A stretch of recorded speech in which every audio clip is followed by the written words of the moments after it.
Real ఎస్టేట్లో ఒక నిజం ఉంది. అవకాశం అందరికీ కనిపించే సమయానికి అసలు లాభం ఆలస్యమైపోతుంది. హైదరాబాద్లో ఇదే మనం ఇప్పటికే చూసాం. ఒకప్పుడు ఔటర్ రింగ్ రోడ్ వచ్చినప్పుడు చాలా మంది అది చాలా దూరం అన్నారు. ఇక్కడ ఎవరొస్తారు, డెవలప్మెంట్ అవుతుందా అని అనుకున్నారు. ఔటర్ రింగ్ రోడ్ హైదరాబాద్ కానీ ఈరోజు అదే ఓఆర్ఆర్ చుట్టూ ఉన్న జంక్షన్స్, నార్సింగి, కోకాపేట్ లాంటి ఏరియాలు హైదరాబాద్లోనే అత్యంత విలువైన జోన్లుగా మారాయి. నార్సింగి, కోకాపేట్ ఎందుకంటే ప్రతి ఎగ్జిట్, ప్రతి జంక్షన్ ఒక భవిష్యత్ గ్రోత్ సెంటర్గా మారింది.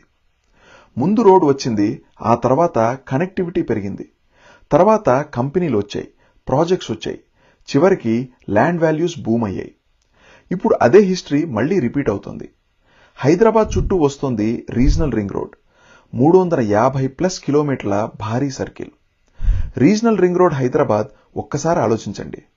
158 కిలోమీటర్ల ఓఆర్ఆర్కే హైదరాబాద్ ఇంతగా విస్తరించింది అంటే 350+ కిలోమీటర్ల రీజనల్ రింగ్ రోడ్తో ఇంకా ఎంత విస్తరిస్తుంది? ఎన్ని కొత్త ఎగ్జిట్స్ వస్తాయి, ఎన్ని కొత్త జంక్షన్స్ ఏర్పడతాయి, ఎన్ని కొత్త హాట్ స్పాట్స్ తయారవుతాయి? గతంలో ఓఆర్ఆర్ దగ్గర ఇన్వెస్ట్ చేయలేకపోయిన వాళ్లకి ఇప్పుడు రీజనల్ రింగ్ రోడ్ దగ్గర అదే అవకాశం ఉంది. ఎందుకంటే ఈరోజు ఖాళీగా కనిపించే జంక్షన్ రేపు ఒక ప్రైమ్ లొకేషన్ అవ్వచ్చు.